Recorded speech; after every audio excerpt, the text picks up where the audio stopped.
قرية سنكلي الكردية من عشيرة الكيتكان، وهم أقرباء قرية شاوة، ويعتبر مزرعة من مزارع شاوة. عدد سكانه حوالي 215 نسمة من جد واحد، ومساحة القرية 950 هكتار. موقعها على الطريق العام بين أخترين وجرابلس. تحدها من جهة الغرب قرية صندي، ومن جهة الشرق قرية جدعانية، ومن الشمال قرية شاوة، ومن الجنوب قرية حجكوسة. تتبع إداريا لمحافظة حلب منطقة الباب ناحية الراعي. تبعد عن حلب شمالا 55 كيلومتر، وعن منطقة الباب شمالا 23 كيلومتر، وعن ناحية الراعي شرقا 15 كيلومتر. تشتهر القرية بزراعة القمح والشعير والكمون والعدس والحمص وخضروات صيفية، وأشجار الفستق الحلبي والعنب والزيتون والتين، وتربية المواشي مثل الغنم والماعز والدجاج البلدي.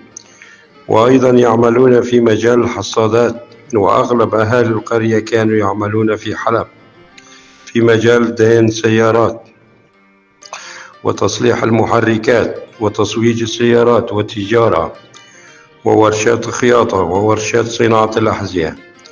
مثله ومثل كل القرى الكردية تعرض لسياسات التعريب والتتريك عبر مشاريع انحلال ثقافي في قرى الكردية، ومؤخرا في الأعوام الأخيرة تعرض لتخريب وتدمير وتهجير في كل مراحل تغيرات في شمال سوريا، وأكثرها أثناء سيطرة داعش على القرية. مارسوا كافة أنواع الضغط عليهم، من اعتقالات وخطف وجرهم لدورات شرعية وسجنهم بحجة أكراد لم يعرفوا دينكم.